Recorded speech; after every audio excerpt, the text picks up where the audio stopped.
ঘুমের চেয়ে নামাজ ভালো, আর দেরি ঘুমাইও না। ঠিক মতে পড়িলে নামাজ, জান্নাত তোমার ঠিকানা। জাহান্নামের আগুন থেকে নিজেকে বাঁচাও, আহালকে বাঁচাও।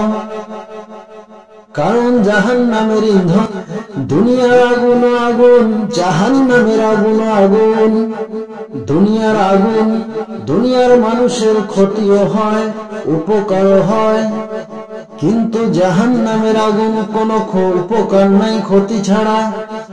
দুনিয়ার আগুনের যে পরিমাণ তাপ, তার থেকে হাজার হাজার গুণ বেশি হলো জাহান্নামের আগুনের তাপ।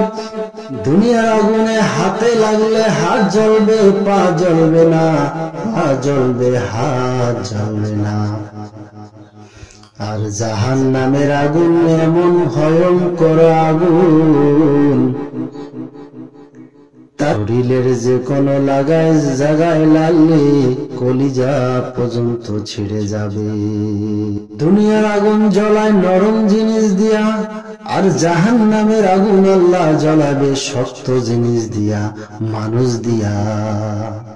কিন্তু আল্লাহর একদম সত্যি কথা, আল্লাহর একটা বান্দা বান্দিকে জাহান্নামে দিতে চান না। একদিকে চায় আল্লাহ জাহান্নামের আগুনকে জ্বালাবে মানুষ দিয়া, আর একদিকে কইতেছে যে জাহান্নামে কোনো বান্দাকে যেতে দেব না। এই জন্য আমার আল্লাহ 12টা মাসে শেষ রাত্রে নিচ আসমানে এসে, যে প্রথম আসমানে এসে যায়। এখানেও কথা আছে যে আল্লাহ তো সব জায়গায় থাকে, আবার আসে কেন?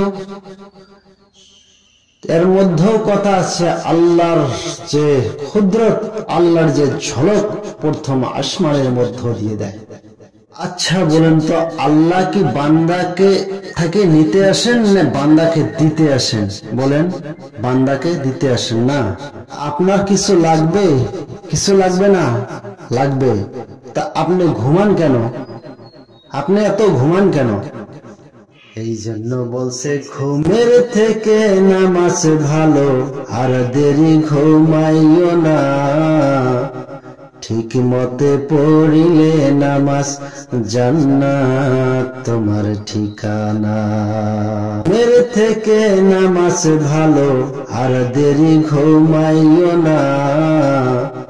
ঠিক মতে পড়িলে নামাজ, জান্নাত তোমার ঠিকানা।